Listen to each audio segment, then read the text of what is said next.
Hello. Do it. I said that never gets old. I was just going to say that. I love it so much. Every time I'm just like, doo-doo. Well, if you're just joining us, which I hope you are, this is Swine Chats, and we're so excited that you're here. Yeah, we are closing out the month with our friends who love the American Guinea Hog, just like us. I don't know. My name is Brittany Sweeney. I'm the communications manager with the Livestock Conservancy. You'd think this would get easier with all the ones that I've done, but like every time I'm just like, I'm so excited that I forget what to say. Yes, here with me today are Cathy Payne and Seth Wright. Yeah. Hey, everybody. And the wonderful Pork Ryan, who is our breed association manager. Cathy, would you like to start us off and introduce yourself? And then Seth, we'll have you introduce yourself as well. Well, I'm Cathy Payne. I'm in Athens, Georgia, and I joined the Guinea Hog Association back in 2013 when I bought my first guinea hog. Started asking some questions about them, and nobody could answer my questions, so I started on a journey to do some research, and I ended up writing a book about the guinea hog history. All right. Hey, I'm Seth Wright. I'm from Massachusetts, and I've been a guinea hog owner for 4 years.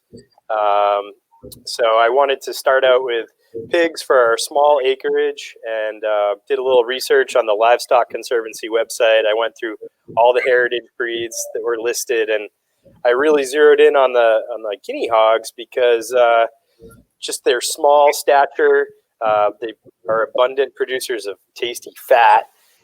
They do well foraging, and I just dove right in. I got some guinea hogs. They weren't registered my first round, and I decided I wanted to get into breeding. So I used the guineahog.org website to help find me some registered stock, and I started a breeding program, and we've had about 20 litters in the last 4 years. So, Awesome. Yeah, I've been volunteering for the board of directors for the American Guinea Hog Association for 2 years.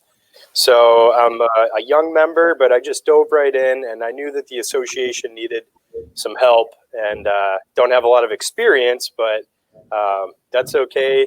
You know, if anyone else is interested in helping out the association, feel free to volunteer. It's a lot of fun, and you learn a lot. Mm-hmm. Wow. Oh, man. Guys, we have some American Guinea Hog champions today. Oh, man. Well, good. Well, my name is Ryan Curitan, a.k.a. Pork Ryan. I am the Breed Association Manager for the Livestock Conservancy. Thank you both, Cathy and Seth, for being on here today. I know you guys were in the chats throughout the whole swine month, and I'm just like, yeah, I can't wait to bring them on. Oh, man. It'll be great. So, let's get into it. I want to kind of learn a little bit more about the history of the American Guinea Hogs. And Cathy, I know you've done extensive amounts of information digging, working with people who find these snippets and these articles that go back like 100+ years, with even just a tiny little detail about this elusive pig. So I want to learn more about the history of the pig, as well as the breed association behind it today. So Cathy, go ahead and go first, and then Seth, you can go next. All right. Well, the guinea hog, it's a small black homestead type pig. It's not a big productive pig, but it's lard hog, and it was very useful in southern homesteads. We're finding out even more than I have in my book, probably back way before the Civil War. And no matter how far back you go in history, somebody's talking about this pig that's always been there that his grandfather raised, and even in the 1800s, people are saying that. So it's been around for a long time, and they always liked that it got fat easily. You didn't have to feed it a lot. They were sturdy. They were healthy, they were good mamas, and that's been a constant since forever. And they had almost gone extinct for a variety of reasons, the same reasons all our heritage animals are going extinct, because they weren't as big as productive, they weren't white, they weren't easy, they weren't the kind you'd raise on concrete, and they weren't big. So they almost went extinct by the 1990s. And a group of people got together with Don Bixby, who was the director of the, what is it, American Minor Breed Association, before it was the Livestock Conservancy. But around 2004, Don Bixby met with Don Oberdorfer, Kevin Paul, and a couple other people, Paul Crum, and they sat down and they actually met at a swine conference in the Midwest, and it was an artificial insemination class. So they all went to the class and they got together, and Don really pushed them to start an association to really protect this breed. And at the time, they thought there had not been a breed association, but there have actually been 3 or 4 different breed associations, either registries or associations for the guinea hogs over the years. And I knew about 1 or 2 of them in my book, but we've learned about another one that lasted for at least 20 years in South Carolina. It was called the Big Boned Guinea Hog Registration Association. There were big boned guinea hogs and little boned guinea hogs, according to the old timers. So it was a big boned. Right. So the rest is history. They started an association around 2007 so that we could track pedigrees, and maybe Seth can go a little bit from there. Sure. Yeah. So Cathy's got the history down pat. So it's going to be hard to top. But from 2007 was the formation of the American Guinea Hog Association as we know it today. So I believe Kirk Fackrell and Jason Paulson in Oregon kind of helped to start that modern American Guinea Hog Association and start to help spread the genetics of the limited numbers. I think there was like somewhere between 12 and 18 foundation hogs that were included in that original registry. And it turns out that those 12 to 18 founding pigs were all somewhat related. There was, a couple family groups from herds that had been discovered in different parts of the country. And right now we are up to approximately 10,000 registered American guinea hogs since 2007. So we have a few hundred registrations each year. And I believe we have about 230 active members of the American Guinea Hog Association. We've got a couple different factions of membership. So we have the lifetime members. We've got the full membership. We have a membership for juniors. So if you're 18 years or younger, we've got a membership for you. And we've also got a membership called the Friends of the American Guinea Hog Association. And depending on which membership you choose to go with, it allows you different participation, voting at the board meetings, or whether you can register or not your pigs.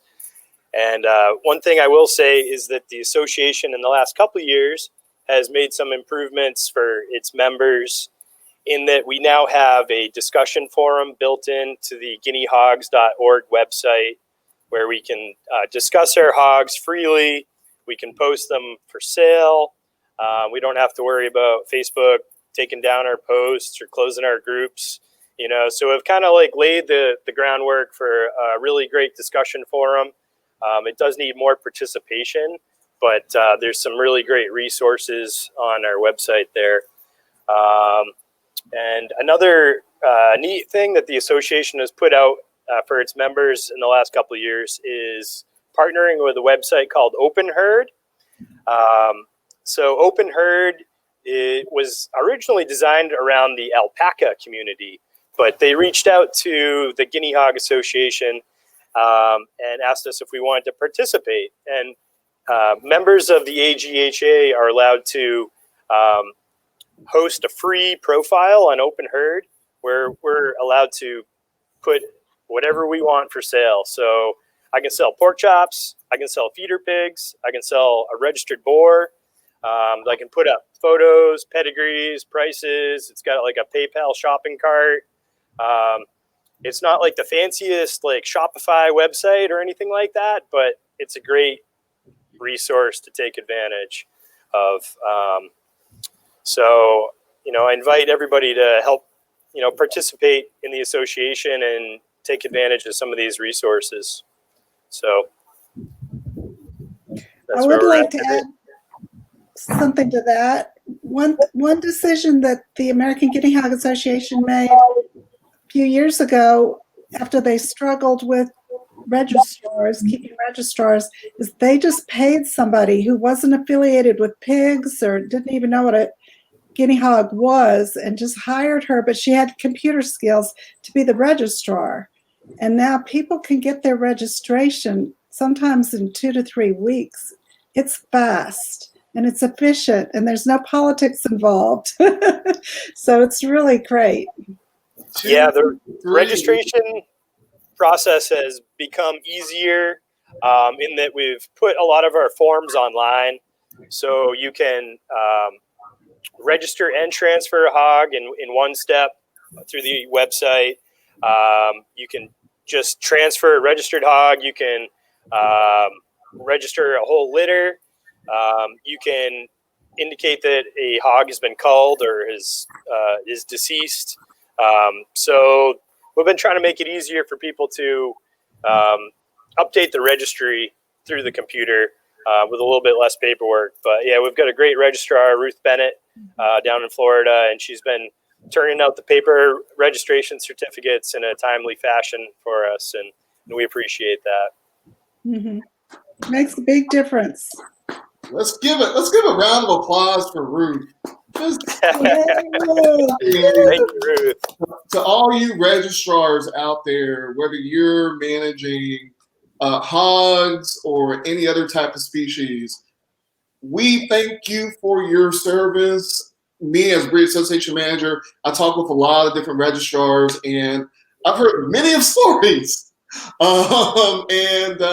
They have to deal with a lot of people and their problems, a lot of people problems. Mm-hmm. And so I just want to say we respect you. We thank you for your services. But Ruth, shout out to her.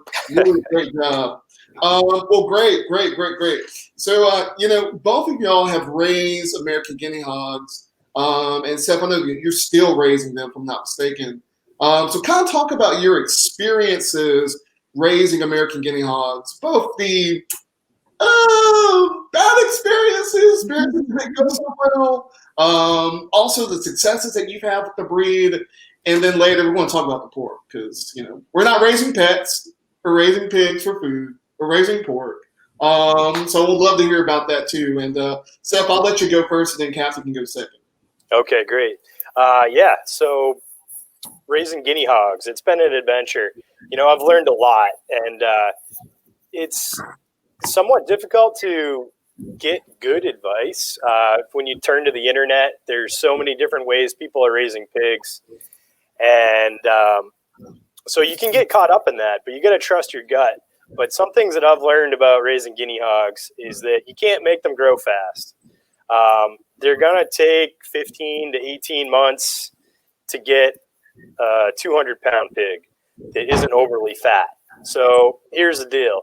I like to save a buck when I'm raising my animals, right? So I've tried all sorts of free food sources. I used to work at a brewery, so I brought home a lot of beer, a lot of spent grain, to try to help, supplement the feed. Yeah, right? For the pigs, not yeah. for the pigs. Yeah, for the pigs and me, of course. But and I hooked up with a cheesemaker, and I was hauling a couple 100 gallons of whey every week. I was feeding the whey to the pigs. I hooked up with a bakery, and I was picking up, out of code bread. and trying to feed the guinea hogs on that.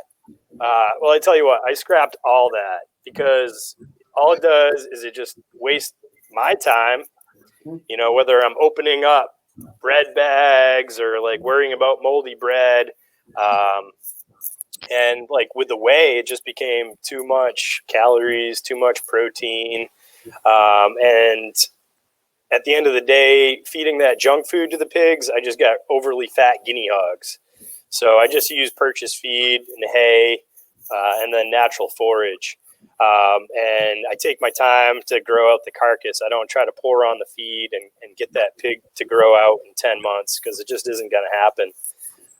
So being patient is really good. And obviously it doesn't hurt to supplement your animals with produce like vegetables and fruits and stuff like that. That's all good stuff. But like, I can recommend to you all raising guinea hogs, like skip on the spent brewer's grain, skip on the bread, skip on the whey, because it's just more than the hogs need. They just need forage and a balanced swine feed. Another challenge when raising hogs and the guinea hogs is you got to know when to cull your stock. You know, everyone will, inherit, buy a sow, buy a boar, start breeding the pigs. And if there's mistakes, folks tend to prop up the animals and make excuses and breed them again. I've had to cull a lot of registered animals for just like maybe poor motherly instincts, bad feet or like a sway back or, an inappropriate temperament. You got to remember, folks, it's okay to cull animals that don't meet the breed description. Put them in your freezer, feed your family, and amplify the good pigs and keep them going. That's the most important thing, and that's been a challenge in getting my breeding program up and going is, finding good stock. I'd recommend, for folks to choose pigs that are excellent mothers right out of the bat. If you want to breed pigs, see if you can find a breeder that's close by that, has a high success rate of weaning piglets. That's something you want to emphasize. I'd say some of the best things about keeping guinea hogs for me is I'm in a woodlot and I've got a lot of oak trees and not so much pasture, but rotating the pigs through the woods, cleaning up the acorns, they get a lot of exercise. And I tend to feed them at the end of the day, so they spend majority of their day foraging, getting exercise, and you can make an amazing carcass by just taking your time and letting the pigs do what they do and limiting the feed. So, Cathy, do you want to take it from here? Well, Certainly. Before Cathy goes, Yeah. I just gotta say something.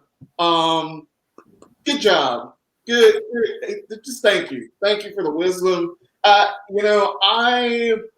see how a lot of people think that, I need to treat the American Guinea Hog like all these other breeds. They're the same requirements, same needs, and the reality is you got to look back to what the American Guinea Hog was, why it was even popular. Low inputs, low inputs, right? I have butcher friends who will get called in to process a hog on the farm, and the pig ends up being 90% lard, 10% meat. And the farmer's like, well, I don't know what's wrong. I fed him whey. I fed him nothing but spent grain. I fed him nothing but, this is my favorite, sweet feed. So, Yeah. so only fed him sweet feed. I'm like, and so you, Seth, really be able to educate people and say, this pig was meant to be on, have low inputs, keeping it simple, keeping it basic, really emphasizing forage. And that's something I tell people, especially if you have a lard based pig, So guinea hogs, Ossabaw, English large black, those kind of breeds, have a more intensive forage diet because that'll allow for those proneness to obesity to go down. So thank you again. Thank you, Seth. Master breeder right here, everybody. Cathy, take it away. All right. Well, I'd like to pivot off what Seth said about selection, because that's the thing that needs to come up in any discussion, how important it is to save the best and eat the rest. So I started farming when I was 57. I had no experience, and my first meat animal was American blue rabbits and silver fox rabbits. So they were, of course, heritage breeds. And I joined the Livestock Conservancy right off the bat in 2010. And then, so I learned how to cull, because you don't want to breed rabbits in the summer in Georgia because it's just too darn hot for a fur animal. And it's very stressful on the does. So I would breed intensively for 7 months in the winter, 7 or 8 months. And it's a 31-day gestation cycle. And I would breed back at 14 days. So every 45 days, my doe was having a litter. And every 6 weeks, she would, 4 to 6 weeks, she'd wean the first litter, and then she'd have 2 weeks off, and then she'd have the second litter.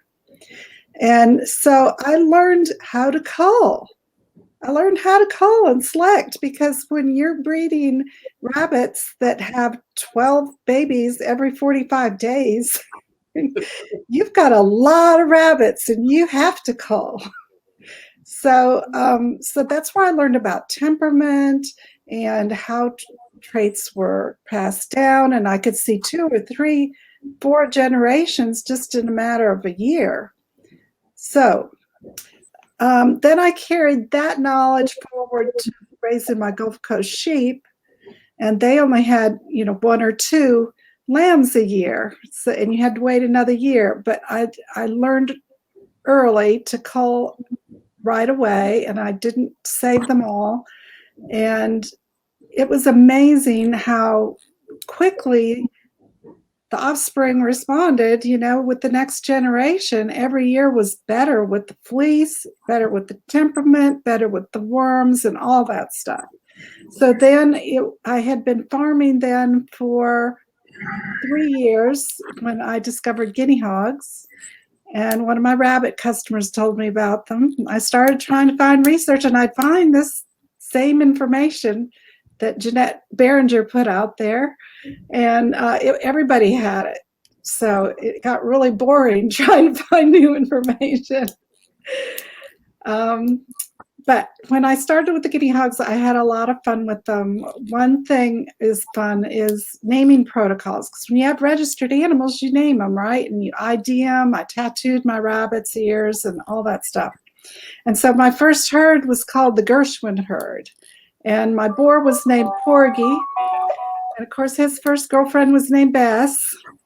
So we had Porgy and Bess and Summertime and DeBose. So that was a lot of fun. And then when I started getting a different bloodline, I named them after Gulf singers, like with rhythm and blues singers that were in the Gulf states primarily. So I had B.B. King, Bess Smith, Ma Rainey, Big Bill Brunsey. Oh, yeah. And let's see, there was a son of B.B. King, and he was Blues Boy. So I just had a ball naming the pigs. And I also trained a couple of my sows when they were young to sit on command.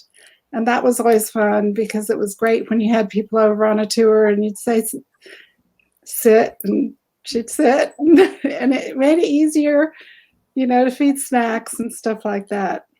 So I just loved everything about the hogs. I love petting a warm pig belly, and especially a pregnant warm pig belly. So I bonded with my girls, and my boys I gave respectful distance to. Some of them were really left their belly rubs, but being new to farming and new to pigs, and knowing that you always have to be cautious around males, I didn't get as close and cozy with any of my males as I did with my females. That's just safety on the farm. So we learned a lot as we went along and raised a lot of litters. I usually had 35 piglets at a time on the ground, but I moved them fast. We did sell a lot of meat animals, and I loved having chef tours. I would have chef tours, so I'd invite the chef and the waiters and whoever wanted to come and let them see what this animal was and how I raised it and why it's important to save heritage breeds and why they do us a favor by taking the whole carcasses and using it nose to tail. And then my ask of them was to brand the guinea hogs. So then when I'd go eat at the restaurant, you'd see guinea hog on the chalkboard or guinea hog on the menu or, guinea hog chicharrones. And people were always asking, well, what's a guinea hog? What's a guinea hog? And the waiters, they knew they could answer that question. And that was always fun.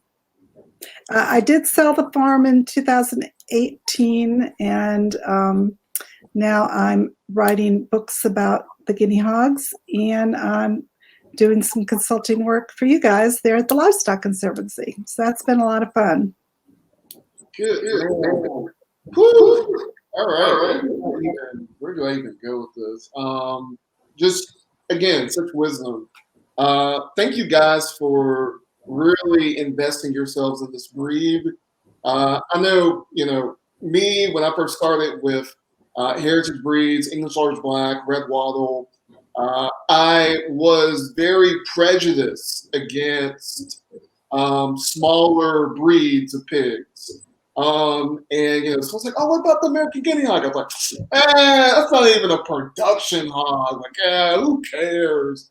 And then over time, talking to people like you, Cathy, at the Conservancy and talking with other breeders and really getting to see how all pigs are good for meat. It just depends on how you use it, how you finesse it. Some are better for different cuts or different techniques in cooking than others. So with that, we're going to talk about pork. And so kind of what has been y'all's experience with the pork of the American Guinea Hog?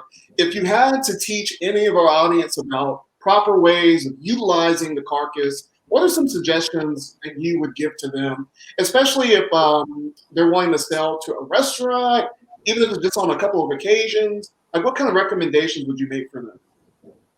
Sure. Well, I guess I can say about the pork is that you really can use the whole animal, and we do. So in our case, first of all, I'll just go to the back fat because there's going to be a lot of back fat, right? So we render the back fat down in the crock pot. So we cube it up when it's still partially frozen. We run it through a meat grinder right into the crock pot, put it on low, and then we ladle out the lard right into canning jars. And then we make soap. We've got frying oil. You can lubricate hinges. I mean, it just goes on and on. You can make candles, lip balm, you name it. But our favorite is the soap making. So we put up a lot of soap and then give it out to friends and family. We don't try to sell it or anything. We could, but you might get like 20 pounds of back fat off of an animal. So, be prepared for that. But don't throw it away. Find a use for it. I mean, even if you got to coat it with bird seed and hang it out for the wild birds, at least you're doing something, right? But you're going to get about 20 pounds of bacon off a guinea hog, probably tops, maybe 24 pounds. But one thing I learned is that bacon's going to be the first thing to sell out. So in my first couple of years raising guinea hogs and having them processed USDA, I'd sell out of bacon in a week and a half. And then I'd be stuck with the trotters and the hocks and the ham steaks and the chops would go pretty fast. But it was out of balance. You know, the demand and the supply, it just doesn't work. And my mantra is like nose to tail. I want to sell the whole animal, but people don't really know how to use trotters, you know, unless you coach them up and, you know, tell them what to do. You know, trotters go great in like a crock pot of beans, and it adds a lot of collagen, and it's really healthy. So, you know, use those pig's feet. You know, the jowls is like delicious. You know, you can put a little seasoning on those puppies, slap them on the grill, and it just gets ridiculously tasty. So, you know, don't be afraid to try different parts of the animal. As far as the hams go, you know, we always have our hams cured, and we do ham steaks or half hams, and we sell those around the holidays.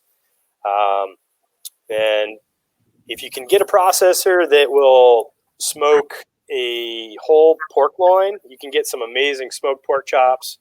But that's kind of rare to be able to find a processor that can do that.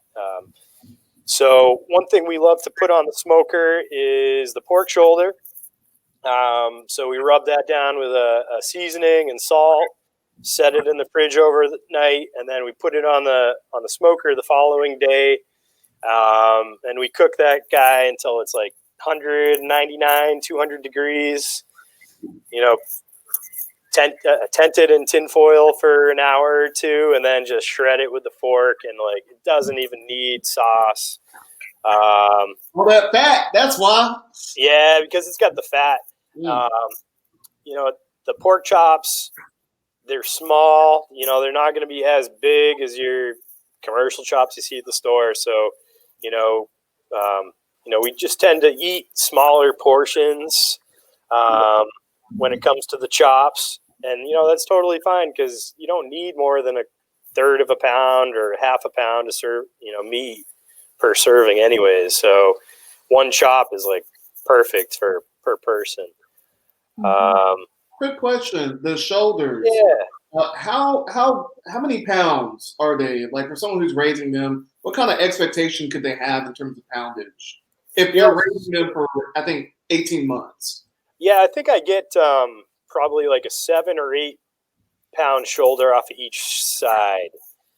So I usually off of one animal I get like a 3 and a 4 pounder off of each side. So you might get 14 to 18 pounds of shoulder per animal for the guinea hogs. I think that would be a safe bet. Okay, good. Keep talking. All right. What else about the pork? Yeah, I mean, I mentioned it a little bit earlier, but, you know, take care to not overfeed. There's some charts online that will show you like how to score the conditioning of your hog. And it's easy for them to get obese, you know, when you can't feel the spine anymore, you know, or their jowls are just ridiculous, or, you know, their butt cheeks are sagging, you know, it's like time to like back off on the feed, because like Ryan mentioned earlier, like you could end up with 20 pounds of pork and 100 pounds of lard. So just, you know, take care to not overfeed them, and make sure they get some exercise too. You know, I try to keep a large paddock for my pigs and keep their hay in one corner, the water in another corner, you know, feed them in a different corner, and throw the acorns, you know, in between so that they're getting exercise. And then you get a nice blend of fat and lean meat. And that's really important to have a good balance. And you can keep an eye on that while you're raising the animals. Like I said, it takes about 15 months to get a 200-pound pig. So you get time to correct it. If you overfeed in the beginning, don't worry. You can, you know, put them on a diet, you know, around 7 or 8 months, and, you know, get the right lean to fat ratio you're looking for. And then the best part is the bacon. It's ridiculously good. Up here in the New England area, we cure our bacon and hams with salt and maple syrup. and put that in the smokehouse over some maple chips and get that sliced up. We put the bacon on like a cookie rack, like a cooling rack over a cookie tray, and put that in the oven and just watch it turn, until it's just the right crispy level. And try not to render off the fat, because that is like the most amazing part. So I would say embrace the lard. I mean, it's delicious. That's where the flavor comes from. And that's why we love the guinea hogs. So, Cathy, what do you got about the pork? I'd just like to add just a couple more things to that. That was fantastic, Seth. What is the American Guinea Hog pork like? It is not the other white meat. Amen. One more time, Cathy. One more time. It is not the other white meat. It is red. It is full of flavor. It is sweet. It's never dry. And the fat melts in your mouth like butter. It's not gristly. It's not tough or chewy. It's just like butter. It melts in your mouth, right, Seth? Absolutely. Yeah. So it's an experience. And it's all the heritage porks are like that. It's not what they sell in the grocery store. So be prepared to find out what pork really tastes like when you eat a heritage pig. Thank you. I could not have done a better job talking about the pork American Guinea Hogs. Y'all just killed it. Oh man. Great. I'm pretty sure everyone, audience, giving you a round of applause right now. And if not, at least I am. All right. So, and also if I can add to that, so you had mentioned utilizing the whole hog. And another option for people is, if you have the market for it, is doing wholes and halves. If you can don't give them obese pigs. That's the trick. Not obese pigs. You give someone obese pigs, they're going to get funny. But being able to do sucklings, suckling pigs, roaster pigs, they're really good size for that, for like whole hog. Not necessarily the way that the pit masters with the 400-pound hogs are doing, not necessarily that way. Spitfire that thing. Oh my goodness. And I promise you'll have some amazing pork. All right, Brittany, do we have any comments, questions, or even hellos? What we got going on today? Oh, yes, we got all sorts of fun stuff happening today. Oh, man, they showed up today. Let's see. Becky says, hello, friends. Hi, Becky. Hello, Becky. Becky, our new association president, by the way. So, changed the guards. So, welcome, Becky, as our new president. She really stepped up in a huge way for the association, and we couldn't be more pleased to have Becky as our president. So, thanks, Becky. That's wonderful. Becky's going to be a great leader. Well, congratulations, Becky, and just here talking with Seth. Looks like you got a strong, good team behind you. So, yeah, look forward to working with y'all in the coming year. All right. Let's see. Hi, Danielle. Thanks for tuning in today. She says, Seth's pigs are awesome. We are raising 4 from his farm and have been enjoying guinea hog meat from his farm, too. Wow. Hey, Danielle. Thanks for checking in. Danielle, yeah, she picked up a breeding pair and a couple barrows to go with them. And she's also signed on for our Heritage Breed Meat CSA. And for that, we are very thankful, because that really helps our nose to tail program, moving all those different cuts of the guinea hogs off to the consumer. So thank you, Danielle, for supporting Heritage Breeds. Absolutely. Susanna, thanks for tuning in today. We're glad you're here. She loves the big bones here in Durango, Colorado. So we've got a big bone fan. That's great. Matthew, thanks for tuning in today. Sorry, it's going to cut you guys off at the bottom. Matthew, got a couple questions for you, so I'm going to read it and then I'm going to put it down so we can see you answer it. Matthew wants to know, Seth, one, can you explain how American Guinea Hogs differ with a breed description versus a standard? What is open herd?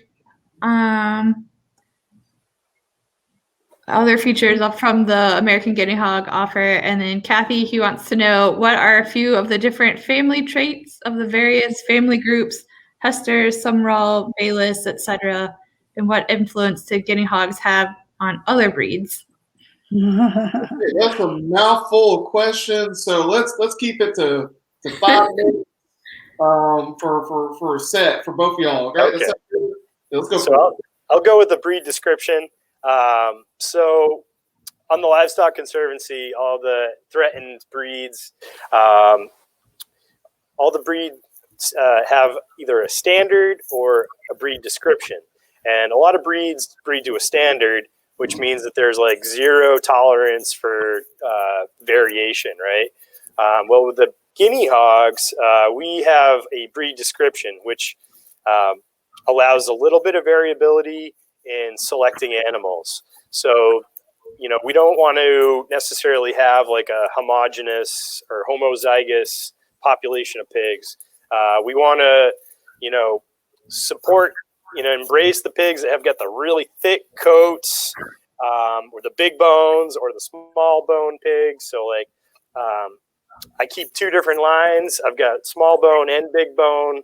And if I was under a breed standard, I think my larger boar would just be out, right? But he's brings like the great temperament to the herd, the growth rate, and that's important for pork production. So just having the ability to, use your judgment in selecting your animals and following the breed descriptions, it just allows the breeder a little bit of versatility. So that's what I can say about the breed description. And I believe Matthew asked about the open herd. Just to reiterate that, that's for American Guinea Hog Association members. It's a free tool.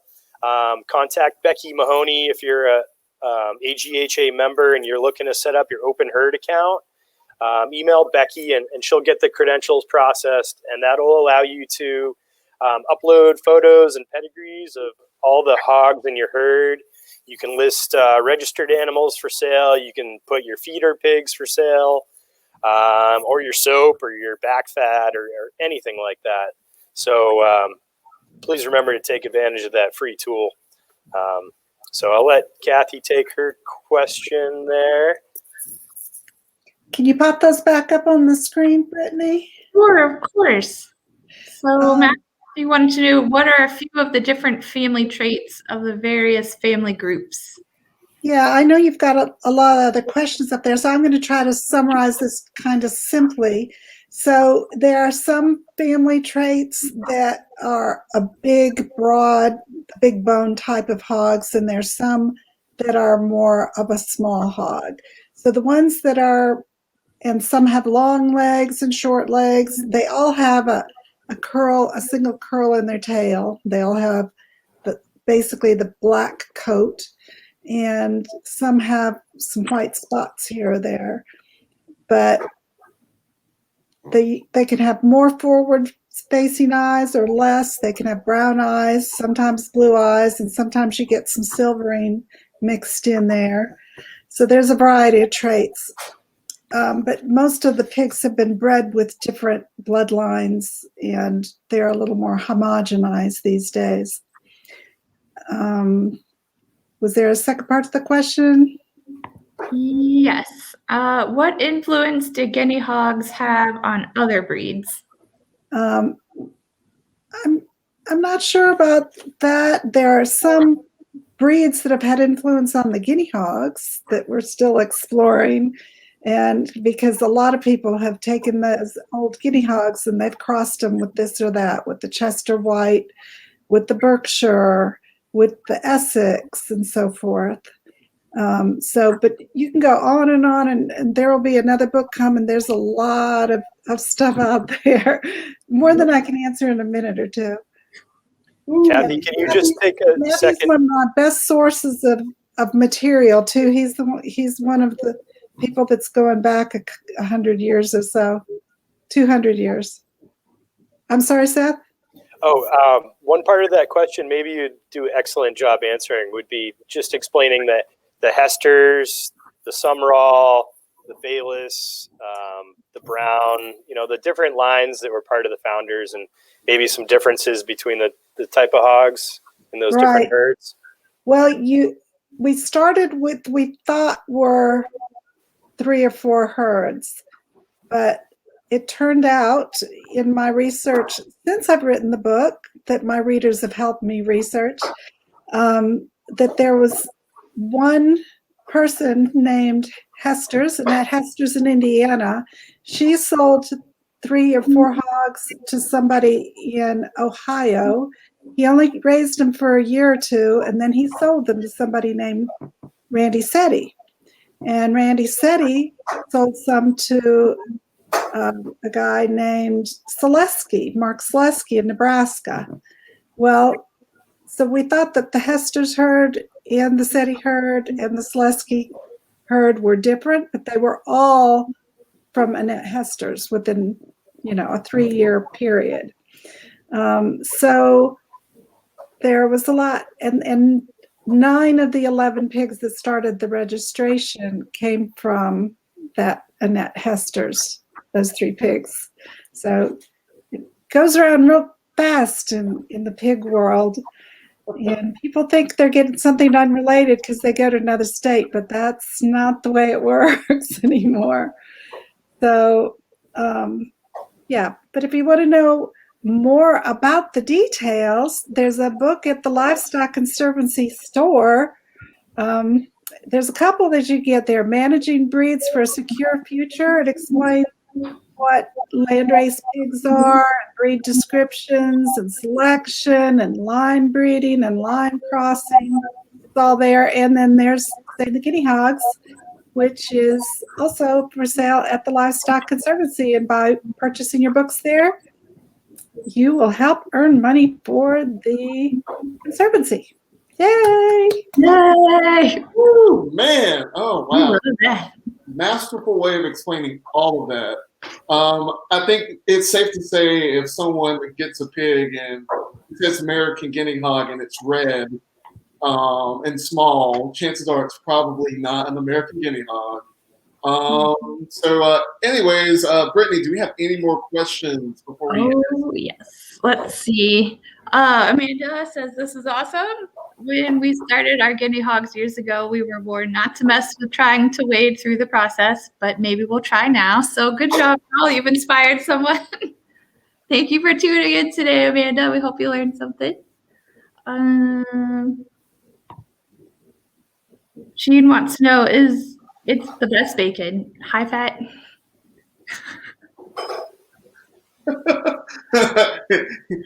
Is that the best bacon, right? Oh, Lordy. Yeah, okay. Here that's a loaded question. All right. Question. I got American Guinea Hog people on here. What do you think for me, I really don't. I want to say one breed has the best bacon. It's all about what do I prefer as bacon, and I can't say it's the overall best. I can say I just like bacon that's like this. I have not had the chance of having American Guinea Hog bacon before, so if any of you breeders want to throw some my way, please let me know. I'll give you my address. I might even come pick it up depending on how close you are to me. Matt Hunker's pretty close to you. He lives really close to Charlene. No, he moved. He moved to the Midwest. He's gone. He moved back. He moved back. He moved back. I don't know. Okay, well, I'm going to call him. All right, we're going to start there. Now, in terms of high fat, again, I think, Seth, you had mentioned this. Don't render out the fat when you are making bacon. And that's so important. You want to make sure that that nice, beautiful white strip, beautiful wavy white strip is pristine. Again, but that's just my preference. Some of y'all like your bacon crispy, like super crispy, like crunch crispy. And hey, that's okay. I don't like it that way, but it's okay if you like it that way. But there are better ways, air quoting, better ways of experiencing different breeds with different cooking techniques. So if you love high fat in your bacon, by all means, go ahead, buy it. Me personally, I like a good balance between fat and meat. So there are particular breeds that do better for that for me. But again, I can't just say that what the definitive best bacon is. Thank you, John, for just teasing me. I appreciate you. I vote in office taste test, so yes, office taste test. Yes. All right. How many more questions we got? We got a bunch of questions today. Y'all are popular. Amanda also wants to know, how are you IDing your hogs? Do you use button tags, ear notching? What works best for you? Right. Well, I liked to notch my piglets pretty much the day they were born, within 3 days of birth. And that's just good practice, because then if any issues come up with any particular piglet, you know which piglet that is.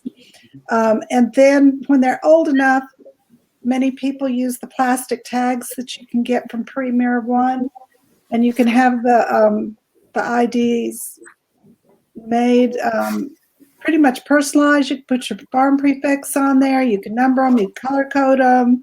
I had some that I just had them done in gray, and they just said meat. And if I knew, for birth, if I castrated a male, he'd get the meat tag. But that made it easy. And I use lefty lady, left for girls and right for boys. And if you were trying to catch a particular pig, it just helped take the guessing out of it when you're looking for a particular pig. But it's required to have either a notch or a tag for the American Guinea Hog Association. Button tags are required by certain states. Those are the USDA tags. They're awful for guinea hogs because they're so heavy and they make those poor little ears flop down. But if you're taking pigs across state, those are required. So they all work great. Same with you, Seth? Yeah, pretty much same. I'm notching all my pigs on, day 2 or 3. If I'm only having one litter at a time, I might give them up until like day 7, and then I notch their litter number in the right ear, and then the pig individual number in the left ear. And that's my preferred identification method. I only tag pigs that are going out of state with the USDA 840 tags, and like Cathy said, they're really heavy tags for a guinea hog piglet. And just this past year, I've lost so many tags just in the weaning pen. You put these tags in the ear so the vet can come and get them the health certificate, and then the next day they've ran into the fence and got their ear tag ripped out. It's ridiculous. So I'm a huge fan of notching the ears, not a fan of tags at all, unless you need to move them across state lines, and then you got to play by the rules. But same as Cathy, I do Romeo in the right, ladies in the left, for the tags, so that when I'm looking at them head on, I can tell who's a boy and who's a girl. So, yep, that's all I can add there. That's a great question. Let's see. Danielle can confirm she cooked a 3-pound pork shoulder last night, and it was delicious. So anybody wondering, you should have that. Also, Danielle, if you took pictures, post it, send that to us. We want to see what that looked like, and then just be able to say, hey, you can have pork shoulder just like this. Buy an American Guinea Hog today, Absolutely. Send that over to us if you got photos. We would love it. Thank you, Danielle. Michaela wants to know, thanks for tuning in today, Michaela. We're glad you're here. Can you talk about feed conversion? How much to feed per pig? Yeah, so... and what to feed per pig? Yeah, what to feed, how much to feed. So my rule of thumb on my farm is just about everybody gets 2 pounds of complete pig feed per day. And pretty much 3.5 pounds of feed will yield you a pound of carcass, or live weight, rather, I guess I should say. So 2 pounds per day for, growing and maintenance feed.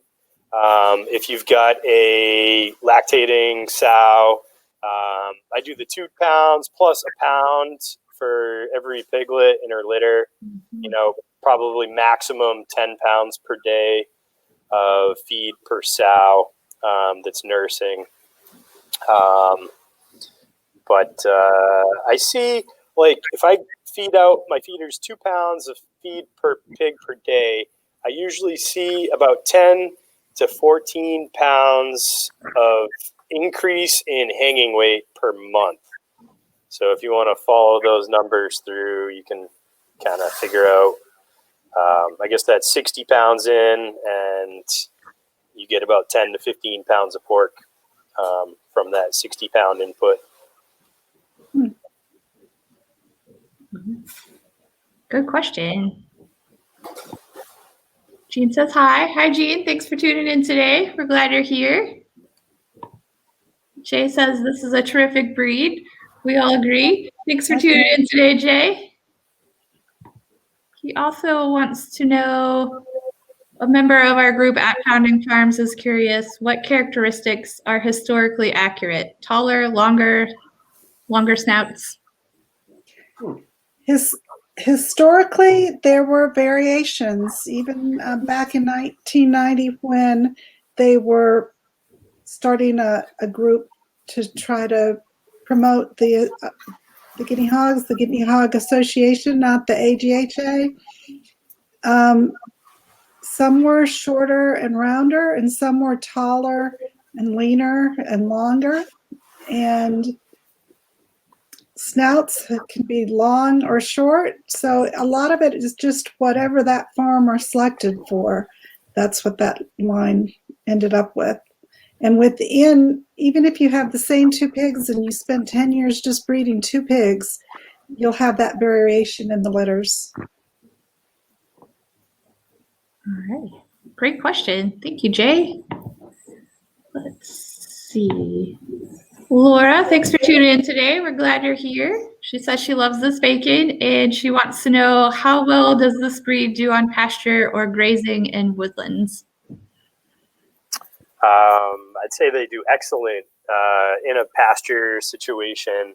I think one common myth that I'd like to warn everybody about, if they think they're getting into pigs that don't root, I'd say keep looking.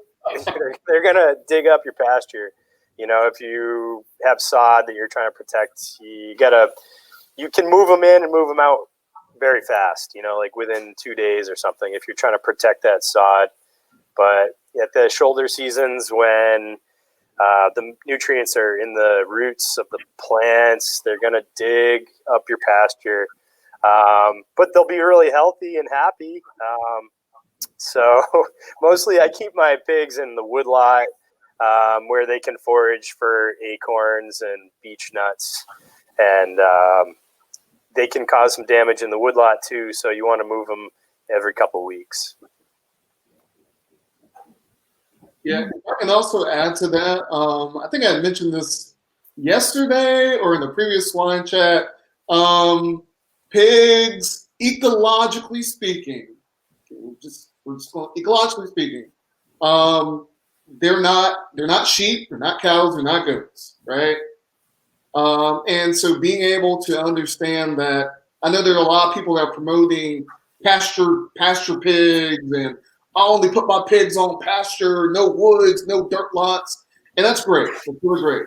But in terms of understanding pigs naturally, even from a wild standpoint, are more forest animals. At the very least, like silvopasture type situations, and so they do really well in a wooded area. So if you only have pasture, nothing wrong. You can still raise American Guinea Hogs. They're going to love you anyway. But also for those who don't have access to pasture, don't even have a lot of pasture, don't feel terribly bad. Pigs, again, forest animals. So if your neighbor over there's got nothing but pasture pork, pasture pigs, no shame to you. All right. So just want to put that out there for folks who feel insecure about that. I guess I could add one more thing just popped up into my head. This past year, a lot of people in the homestead community picked up barn pigs. They got the pink pigs, and then they put them out on pasture. And then we saw all these posts flooding the internet, dippity pig syndrome, right? So these pigs get sunburned. It affects their nervous system. They're flopping over in the pasture. I'll just say that's something I have never seen a guinea hog go through. They got the dark pigment in their skin, and they really are meant to live outside. So if you do have pasture, and shade is important, and wallows are important in the summertime when it's hot, but at least the guinea hogs have it going for them that they've got the dark coats and they can do well in the sun. Mm-hmm. Yeah, keep the pink pigs in the barns, y'all. Don't try to put them out on pasture. That's torture. That's straight up torture. Go ahead, Kathy. Oh, yeah, they always need a shade source. They need to have some kind of portable shelter that they can get into if it rains or gets windy, and they always need that mud waller. They'll make one if they don't have one. Or sometimes they'll go find one, meaning they'll break through your fencing to go make one. Yeah. So yeah, food, water, shelter, right? Such important. You can't go wrong with these three. Now, what makes you a real farmer is understanding the context in between all of these, having good observational skills, what I like to call a farmer's eye. Again, I tell people, if you're a farmer, you're not just a farmer, you're a scientist, right? You got to look and see, okay, I'm noticing my pigs are not comfortable in this situation. What can I do? What can I change in their environment to make them more comfortable? Especially if they're out in the sun all the time, that's not necessarily good. Also, when pigs get hot, they don't like to eat a lot.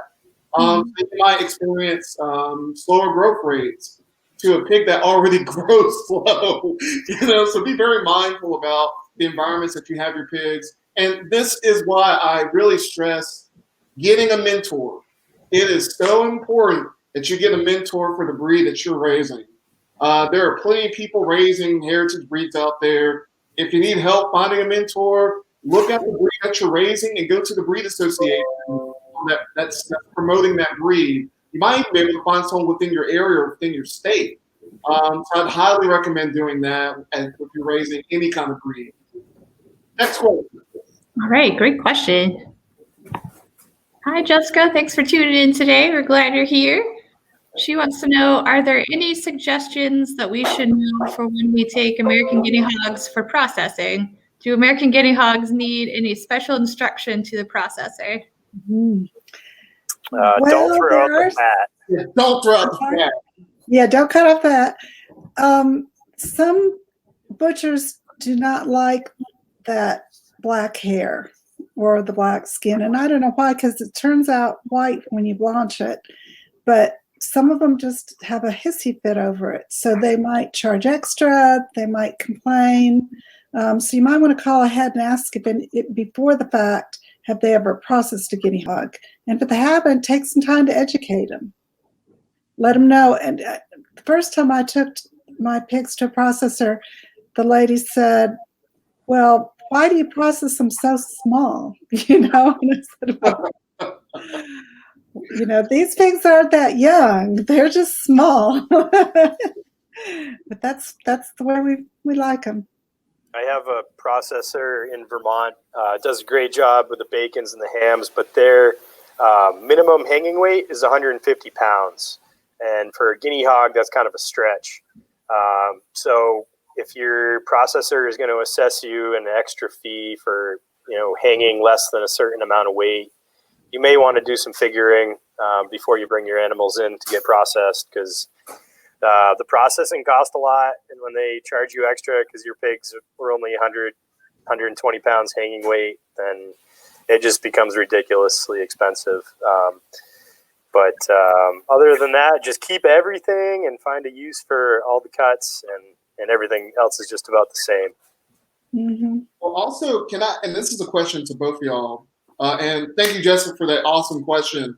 Because it makes me think about one of the reasons that I was really not in support of raising guinea hogs or any small breed pig for production was, you think about processing, it's about the same, for any pig, but the smaller the pig is, the ratio of your processing fee goes up in comparison to, I got a pig whose hanging weight is 280, versus a hanging weight of 150. So kind of talk about how y'all how y'all break even on that, or how you make it worth your while to raise a hog that has that small carcass, with the processing fee being the same for any pig. Mm-hmm. So our fees are assessed usually per head. It's like $35 to $50 per head, and then after that, it's on the pound. So the pound hanging weight. So that kind of brings it back to apples and apples when you compare it that way. For our growers, like our feeder pigs, we raise them up to about 200 pounds, but occasionally we'll harvest a sow after her second or third litter, and she'll hang closer to 250 to 280 and produce a lot of pork. And so that, I guess, offsets the smaller ones that we see.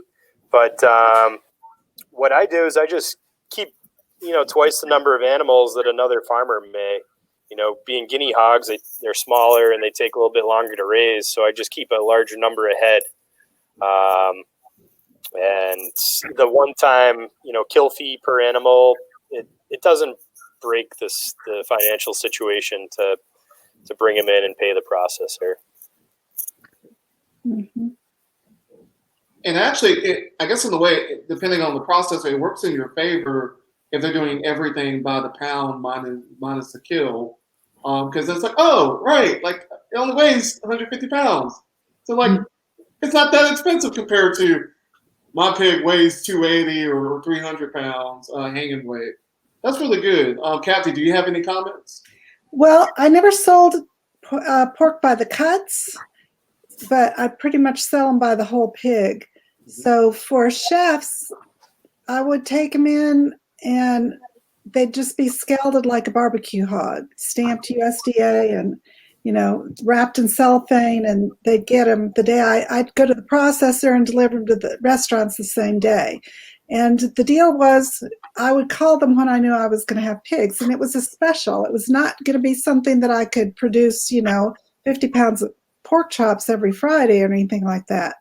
But it would be a real treat. And then they would make that one hog last for months because they'd cure some of it as hams, and they'd make a dish where they just garnished the dish with, 5 paper thin slices of this ham that could last them forever. So, and it was small enough to store in their cooler and cure there. As far as my customers, I got them to buy into the idea that this was a heritage animal, that they were going to get the whole animal, and that I would work out a budget plan for them, because nobody likes, people don't really want much more than 50 to 75 pounds in their freezers, because the average person doesn't have that big of a freezer. And then I would charge them $30 a month. So that's $1 a day. I'd sell them the pig for about $100, $150. And then I would board it for them for $30 a month. So every day I would feed them, I'd water them, I'd coddle them, I'd check their health, and I'd make sure they were well fed and taken care of. And then at the end of a certain amount of time, I'd take them to the processing for them. And then they would pay the processor, and then they'd go pick up their meat. So it worked out, and it might have been some pretty expensive pork, but they understood the value of what I was doing, and they had to wait for their pork, just like we have to wait for our pork, right, Seth? That's right. And so it's an education, definitely an education piece, and farm tours can really help with that education. I think I'll add that when you look at your processing costs, don't forget to look at how much it costs to make sausage and make bacon and make the ham. You know, that's all extra. And if you're selling a whole hog or a half hog to someone and they want to know what the blanket processing fees are, it really depends on how you fill out your cut sheet. Yep. You know, if you want bacon, ham, and the rest made into smoked chorizo sausage, it's going to cost a lot of money.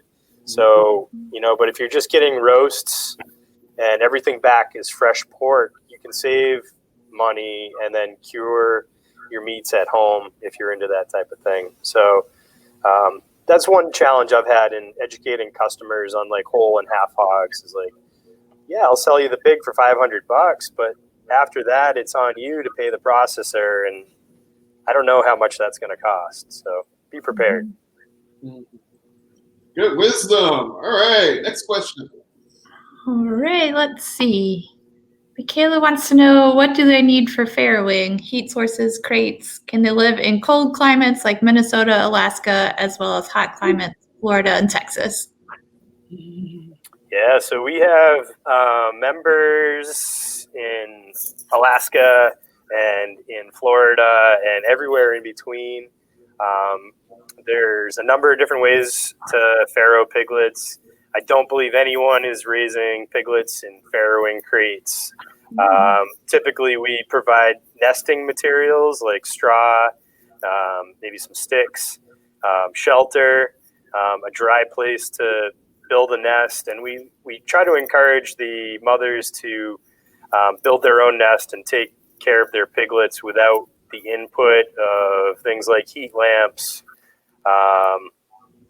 In certain circumstances, it may be necessary to put a heat lamp out there to protect that litter of pigs in the first couple days. But if you're putting forth breeding stock for others to raise, I think it's important to allow the American Guinea Hogs to do what they can without the helping hand of humans. And yes, they do very well in cold climates for Minnesota and Alaska and up here in New England. I mean, we've had, in my neck of the woods, we've had to minus 20 below zero. And I keep my hogs in 3-sided shelters. So they have access to the outdoors all around. They're not in a heated barn. They got a nice thick coat. They got a nice 1.5 to 2 inch fat cap. The worst that we'll see happen to the pigs in the very cold weather is they might get some frostbite on the tip of their tail or the tip of their ears. But beyond frostbite, what's probably a bigger danger is keeping different size pigs together. So they obviously like to pile up. And one thing that I've learned is to keep your size groups in different housing units. So that my 60-pound gilts aren't in with my 250-pound sows because crushing can happen, and if you're the little one at the bottom of the pile, it just becomes an unfortunate situation. And in hot climates, Cathy mentioned the importance of shade and a wallow. I can't emphasize that enough. The pigs can't sweat, so they need to have access to some water to stay cool. Mm-hmm. Also, to add on to that question, and this is a separate question for you, Cathy, separate question for you, Seth. What is the best time to farrow within your particular climates? So I know, Seth, you're farther up north. Cathy, you are in the armpit of humidity. Yeah. So what were good farrowing times for y'all? That's a great question, because I was thinking about that when you were talking about heat lamps and all that kind of stuff. You want to plan when you farrow. So if you keep your boar away from your sow, except after she's pregnant, then you can control that. Not everybody does, but I was real specific, and I'd watch the gilt or sow for when she came into heat, and then I would take the boar to her when she was in standing heat. And I would avoid farrowing between May and August in the south, because it was too hot to farrow. And as far as being, and then I liked my farrowing to be in the spring, but no later than the end of April, and then in the fall, between September and November. Those were really good farrowing times. So when would they need to breed if they want to meet those farrowing windows? Well, 3 months, 3 days, 3 weeks and 3 days prior to that. And there are online calculators, programs that they'll figure that out for you. And I would plan everything. I always knew when my animals being bred. And rabbits were so regular with that 31-day cycle that if I wanted to breed a rabbit so it would be born with the date 12-12-12, I'd just count backwards 31 days. And that would be my 12-12-12 litter, just because I could. If you're going to be farming and working hard, you may as well have fun with it, right? What about you, Seth? So for farrowing, I like my spring litters, late spring. So anywhere between April and June is fine. And I also really enjoy having a litter in the fall, anytime between Labor Day onwards to up until middle of October for the Northeast climate. Generally, it's really bad idea to have your breeding pair together after Labor Day and before Christmas. So up north, a lot of us breeders will put the boar in with the sows, or the vice versa, actually, the sows in with your boar around Christmas time or the first of the year. And then you're looking at piglets the third week of April. That's a good time of year to have piglets because, the grass is coming in May and June, and there's a lot of forage for the sows to maintain their body condition at that time of year. And having spring litters and fall litters kind of helps me to have, 2 different age groups going, so I can kind of stagger my pork production. Smart. Brilliant. And, if you think about the fall litter, it's some mention that it's easier on the farm to overwinter piglets than feeder pigs. So if you think about that spring litter, you're going to be overwintering a large number of fairly large guinea hogs. But if you do a fall litter, you're overwintering some small piglets through the winter time, and then they kind of hit the ground running come springtime, and then they're ready for your butchering in the fall, which works out really good. I like it. All right, next question. I think that wraps up our questions. So we've had a lot of great questions and great discussion today. And there's a lot of activity on the page, but not all of them are questions. So yeah. Well, I guess I'll let y'all go. Well, before I do that, Cathy, I think you and I are on the Heritage Swine Initiative think tank, if I'm not mistaken. And I kind of wanted to know what are some of your thoughts about that and having more collaboration between not just American Guinea Hogs, but all the other heritage breed livestock. So I just wanted to give you some time to talk a little bit about that. Well, I always think collaboration is a good thing. And I know that's something that's been true, all these years that the Livestock Conservancy has been meeting with pig groups. There were some meetings that started back in 2008, and everybody listed what their issues were. And they were all the same issues across 8 different breeds.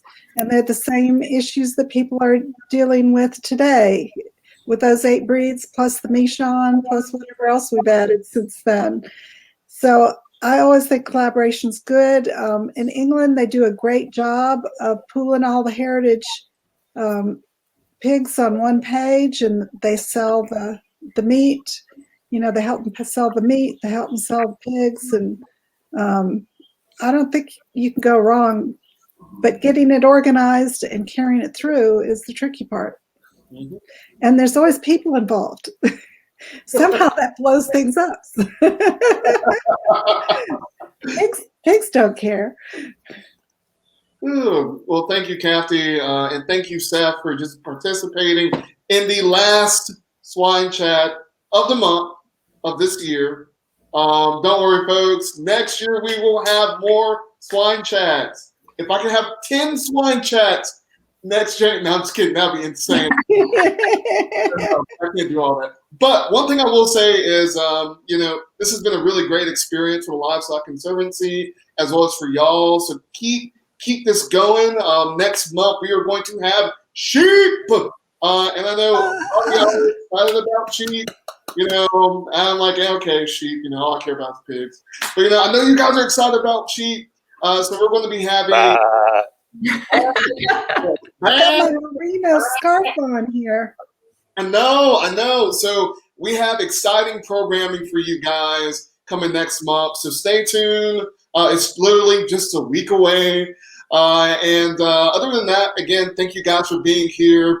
If you enjoyed Swine Chats and any of the other species chats that we've done throughout the year, or last year into this year, then feel free to donate. Feel free to support. Share the video. Share it to your mama. Share it to your cousin.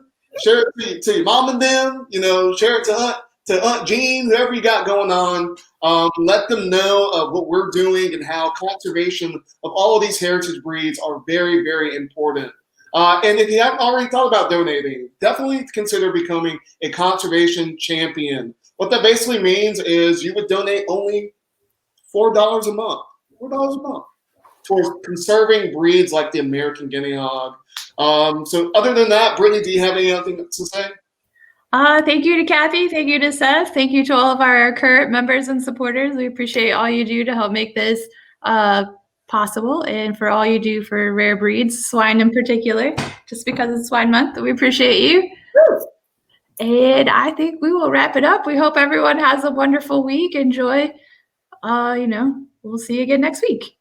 If I can just add one more thing. Of course. Sign off. I got my closing remarks too. So after you become a conservation champion and you sign up for your $4 a month, check out guineahogs.org.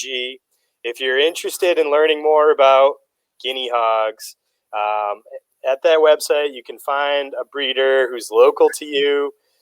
Give them a call. Find your local breeder. Get some feeder pigs. Try raising the guinea hogs. See if you like them. If you do, you can sign up to become a friend of the American Guinea Hog Association and tap into some of the resources that are available for our members. And feel free to reach out to a board member for the association if you've got specific questions about the registry. We're here for you to help, start your breeding program or just get you pork in the freezer, whatever you want. So feel free to reach out. We're always available. Super. Go ahead. And also, Cathy, how can they reach out to you? Because I'm pretty sure there are plenty of people who want to know all about the history of this breed. What can they do to contact you? Yes, my website is full of guinea hog information, and I have photo gallery of all the different bloodlines and more explanation about that. So that's www.guineahogbooks.com, and there's a lot of information there. All right, and you said you're coming out with a book number 2. Is there a date on that? No. I've got so many pots in the fire, Ryan. I'm always collecting information and always wanting to write a book. I've got like 10 titles I want to write. They're coming. They're coming. Some are about guinea hogs and some are just about how to raise heritage breeds. Good. Well, again, thank you guys for your conservation efforts. Thank you, audience, for just being faithful to Swine Chats, to Swine Month, and going beyond that. So we really appreciate your time, and we hope you all have a great day, okay? Thank you. Bye-bye. Bye.